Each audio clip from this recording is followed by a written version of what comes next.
हज़रात, खतीब Akbar award से memento अल्लामा हाफिज़ तसद्दुक़ हुसैन साहब क़िबला की बारगाह में पेश किया जाएगा।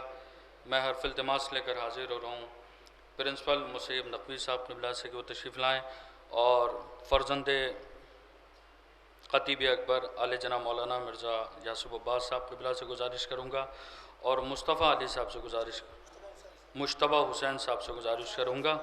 इंचार्ज आर्ट सेक्रेटरी साहब से मैं मुद्दबाना गुजारिश करूँगा कि वो तशरीफ़ लाएँ और खतीब अकबर मोमेंटो से मोहतरम जनाब तसद्दुक़ हुसैन साहब को नवाजें।